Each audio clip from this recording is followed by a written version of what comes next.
तुम फिक्र जो मेरी इतनी करते हो, एक पल की जुदाई में पल पल मरते हो। आए इसमें सिंगर बनने, गायक बनने आए। हमने 1-2 एल्बम किया, उसके बाद बहुत सारे गाने हम लिखते थे। तो राधेश्याम रसिया जी से मुलाकात हुई, बहुत बड़े स्टार थे उस वक्त, वो 2009-10 के आसपास। तो उनको मेरे गाने अच्छे लगे, तो उनका मैंने एक छठ का प्रोजेक्ट किया और वहाँ से लिखने का सिलसिला शुरू हुआ। तो फिर लोग जुड़ते गए, लिखता गया मैं। एक दिन जिंदगी से हो गईल मुलाकात फुर्सत में, का तो जवाब ही नहीं है। खेसारी भैया एक अलग जोन का है, उनका भी जवाब नहीं है। ये दोनों लोग न किसी से, देखिए इन दोनों में मैंने हमेशा देखा है कि लोग इनकी बराबरी करते रहते हैं कि ये कमजोर है, ये वो है। मैं इन दोनों का फैन हूँ। दोनों में सर एक पूरब है तो एक पश्चिम है, दोनों मतलब अद्वितीय हैं और तभी सर 20 साल से टिके हुए हैं, क्योंकि उनमें अद्वितीय गुण है। तो अब इसमें आप किसको कहेंगे कि कौन बेस्ट गायक है, कौन बेस्ट नहीं है? दोनों बेस्ट हैं सर, सब बेस्ट हैं अपने अपने जोन में, सब बेस्ट। साथ भोजपुरी के जाने माने गीतकार पिंकू बाबा हैं, जिन्होंने जब जब कलम उठाया है भोजपुरी में इतिहास बना है। आज खास मुलाकात और बहुत सारी बातचीत करेंगे। सबसे पहले बहुत बहुत स्वागत है बाबा। आपका भी बहुत बहुत स्वागत है और बिहार उजाला को देखने वाले सभी दर्शकों का बहुत बहुत स्वागत है, अभिनंदन है। इनके चैनल को अगर आप यूट्यूब पे देख रहे हैं तो सब्सक्राइब कीजिए और फेसबुक पे देख रहे हैं तो फॉलो कीजिए और वीडियो को लाइक जरूर कीजिए। बाबा, आपने गाना लिखा था पवन सिंह के लिए, वो गाना मतलब काफ़ी वायरल हुआ, लोगों ने बहुत ज़्यादा पसंद किया। हम चाहेंगे पहले उस गाने को 2 लाइन आप सुनाएं, फिर चर्चाएं हम करें। सर उनके साथ 2 गाने आए थे, एक जिंदगी था और एक जिंदगी 2 था। एक का बोल था भगवान के माने लगनी और एक का बोल था एक दिन जिंदगी से हो गई मुलाकात फुर्सत में। तो दोनों गाने लोगों के बीच में काफ़ी सराहे गए। उसमें से मेरा जो पसंदीदा गाना है वो है जिंदगी 2। उस पे आए दिन कोई ना कोई बड़े कलाकार या आर्टिस्ट बनाते ही रहते हैं। तो वो गाना ऐसे था कि एक दिन जिंदगी से हो गईल मुलाकात फुर्सत में, कि एक दिन जिंदगी से हो गईल मुलाकात फुर्सत में।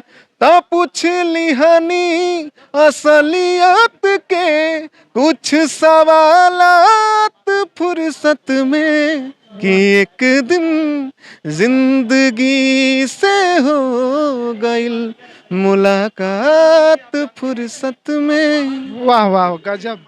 Thank you sir. एक और गाना था, एक गाना था, तुम फिक्र जो मेरी इतनी करते हो, एक पल की जुदाई में पल पल मरते हो। मेरी सांस महकती है सांसों में तुम्हारी, क्यों इतनी मोहब्बत तुम किया करते हो। फिर पवन भैया की लाइन थी कि जादू भरल अखियां जादू अस कैले बा, जनवों से ज्यादा तोहके हम जाने लगनी। तू जिंदगी में आइलू जब से जान बन के, भगवान के माने लगनी, भगवान के माने लगनी जी। बहुत खूबसूरत गाना आप लिखते हैं और ऐसा गाना लिखते हैं जो सीधे दिल में घर कर जाता है। और पवन सिंह जी जब उस गाने को गा देते हैं तो उसमें 4 चांद और लग जाता है। कैसे ही गाने इतने बेहतर बेहतर आप लिख लेते हैं? दिल से लिखते हैं सर, दिल तक पहुंच जाता है। शुरू से ही गाने लिखने का इच्छा था कि बाद में? नहीं, एक्चुअली हम आए इसमें सिंगर बनने, गायक बनने आए। हमने 1-2 एल्बम किया, उसके बाद बहुत सारे गाने हम लिखते थे। तो राधेश्याम रसिया जी से मुलाकात हुई, बहुत बड़े स्टार थे उस वक्त, वो 2009-10 के आसपास। तो उनको मेरे गाने अच्छे लगे, तो उनका मैंने एक छठ का प्रोजेक्ट किया और वहाँ से लिखने का सिलसिला शुरू हुआ। तो फिर लोग जुड़ते गए, लिखता गया मैं। फिर बाद में एक अभी जिनकी लॉन्चिंग हो रही थी यहाँ पे नागेंद्र उजाला सर, तो इनका ही गाया पहला गाना मेरा हिट हुआ था, पियऊ पातर हो जाएगा, ठीक है।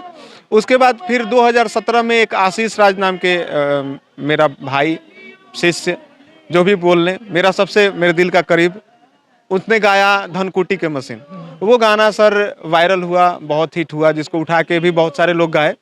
जैसे आपके गुंजन सिंह जी भी उस गाने को उठा के गाए, चंदन चंचल जी भी उठा के गाए, तो वो गाना हिट हुआ। उसके बाद 2021 में फिर जिंदगी आया, जिंदगी 2 आया, और उसके बाद तो आते ही जा रहे हैं। बारिश आया खेसारी भैया का, चाट के मर जा आया खेसारी भैया का, तो ये सब बस लगा रहता है। भोजपुरी में एक गाना जो आप लिख रहे हैं, जो छोटे कलाकार हैं उन लोगों के लिए भी लिखते हैं कि सिर्फ बड़े कलाकार? सर मैं सबके लिए लिखता हूँ, क्योंकि सर परिवार चलाने के लिए पैसा चाहिए, तो पैसा नए कलाकार भी देते हैं, ऐसी बात नहीं है। तो मैं सबके लिए सर लिखता हूँ, वही हमारा काम है, तो मैं करता रहता हूँ सर। मतलब आपके हाथों में वो जादू है, वो शक्ति है कि जब कुछ लिखते हैं इतिहास बन जाता है। अभी कौन सा रिसेंटली में कोई गाना आपने लिखा हो? किन किन कलाकारों के लिए लिखे हैं सर? कौन सा गाना? सर मैंने बोला ना कि बहुत सारे गाने हम लोग लिखते हैं। अब एक दिन के 2-2 गाने, 3-3 गाने हम लोग लिखते एक दिन में 2 से 3 गाने? हैं। हाँ, कम से कम 2-3 गाने तो रोज के करते ही हैं। छोटे कलाकारों से लेकर बड़े कलाकारों तक वो जाता ही है। तो अब किसका किसका नाम ले, बहुत सारे गाने आ रहे हैं। बस आप, मेरा फेसबुक प्रोफाइल है पिंकू बाबा जी नाम से, उसको आप लोग फॉलो कर लीजिए, और इंस्टा प्रोफाइल मेरा पिंकू बाबा जी नाम से ही है, तो उसको फॉलो कर लीजिए, आपको सारे अपडेट मिलते रहेंगे। एक चीज देखा जाता है कि भोजपुरी में गाने तो हिट हो जाते हैं, गाने में जो एक्टिंग करते हैं वो नज़र आ जाते हैं, जो गाने गाते हैं वो नज़र आ जाते हैं। जो गाने में म्यूजिक दिए हैं या जो गाने लिखे हैं उनको लोग बहुत कम जानते हैं, बहुत पहचानते हैं।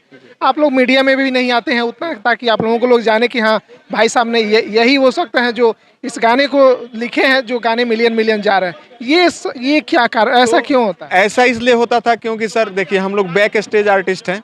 हमारा काम है गाने लिखना, स्टूडियो में डब कराना, उसके बाद फेस हमारा जो होता है वो सिंगर होता है। और ऐसा नहीं है कि भोजपुरी गीतकारों के साथ ही होता है, हिंदी के भी आपने मजरू सुल्तानपुरी से लेके जावेद अख्तर से लेके, चलिए उसमें से 1-2 आदमी फेमस हो गए, लेकिन जावेद अख्तर साहब हैं, समीर साहब हैं, तो ये सब लोग, उनको आप अमिताभ बच्चन इतना थोड़ी जानते हैं, नहीं जानते हैं। लेकिन आप लोगों का बहुत बहुत धन्यवाद, जो ये नए जमाने की जो तकनीक आई है, ये मीडिया, आप लोग हम लोग तक पहुंच रहे हैं, और लोग हमको भी जान रहे हैं, लोग स्टार बन रहे हैं। तो आप लोगों का बहुत बहुत धन्यवाद जो ये सब चीज़ कर रहे हैं सर। हम लोग वो चीज़ दिखाना चाहते हैं कि मान लीजिए आप ही लोगों के गाने से, चाहे पवन सिंह हो या खेसारी लाल हो, चाहे नीलकमल सिंह हो, जो भी बड़े कलाकार जो होते हैं, आप लोगों के ही लिखे हुए गानों पे गा के वो नाम और शोहरत कमाते हैं, तो फिर आप लोगों का चेहरा हम लोग क्यों ना दिखाएं?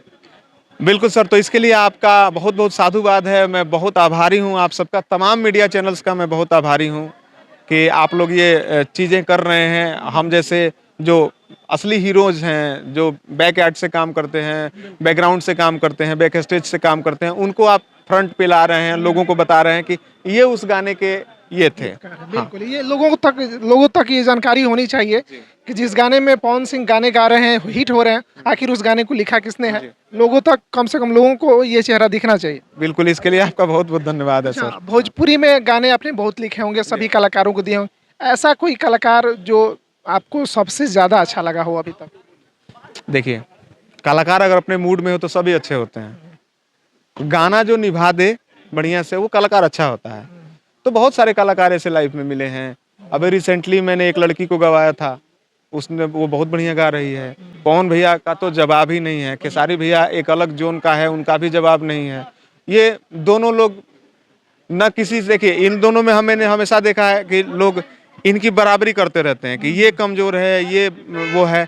मैं इन दोनों का फैन हूँ। दोनों में सर, एक पूरब है तो एक पश्चिम है, दोनों मतलब अद्वितीय हैं, और तभी सर 20 साल से टिके हुए हैं, क्योंकि उनमें अद्वितीय गुण है।